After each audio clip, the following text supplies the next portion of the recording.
Sementara itu pemirsa, kuasa hukum Saka Tatal memohon kepada Majelis Hakim sidang peninjauan kembali untuk menghadirkan dua anggota kepolisian Polsek Talun.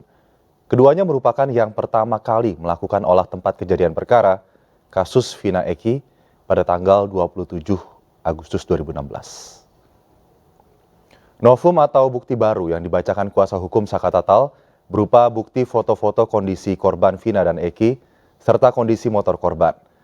Kuasa hukum Saka Tatal meyakini peristiwa yang dialami korban Vina dan Eki bukan pembunuhan melainkan kecelakaan.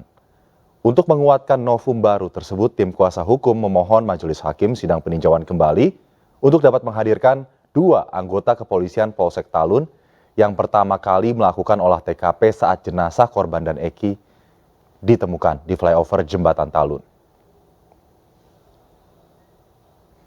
Ada anggota yang melakukan olah TKP menyatakan ada daging yang tertinggal di baut penampang tiang PJU.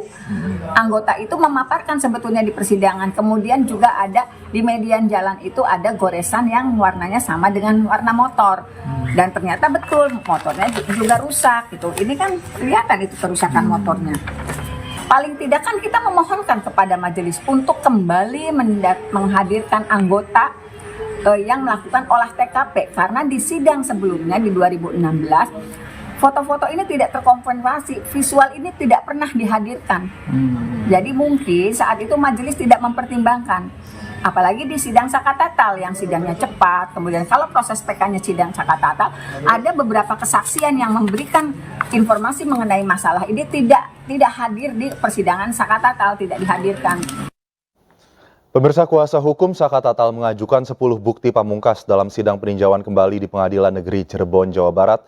Ke-10 bukti pamungkas ini diharapkan bisa memulihkan nama baik Saka Tatal dan memperkuat fakta Saka Tatal tidak terlibat sedikit pun dalam kasus kematian Vina dan Eki.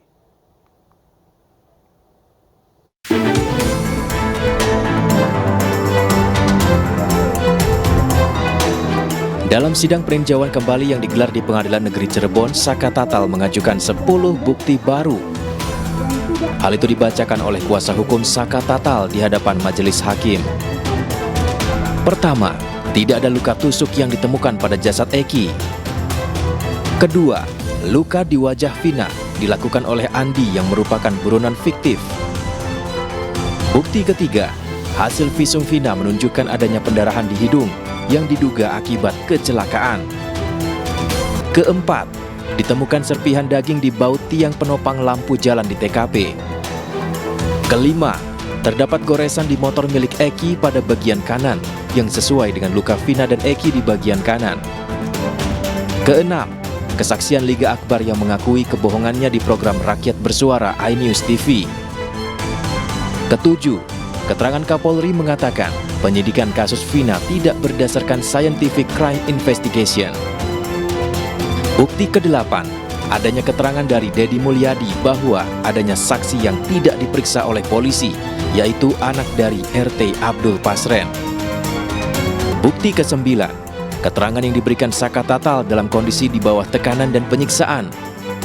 Hakim diminta tolak keterangan Saka Tatal karena Saka adalah korban penyiksaan.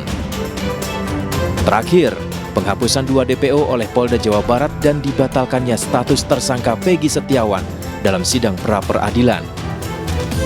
10 bukti pamungkas yang diajukan Saka Tatal diharapkan bisa memuluskan langkah Saka Tatal memulihkan nama baiknya. Pihak kuasa hukum juga meyakini Mahkamah Agung akan mengabulkan permohonan peninjauan kembali yang diajukan oleh Saka Tatal sekaligus memperkuat bukti bahwa Saka Tatal tidak terlibat dalam kasus pembunuhan Vina dan Eki.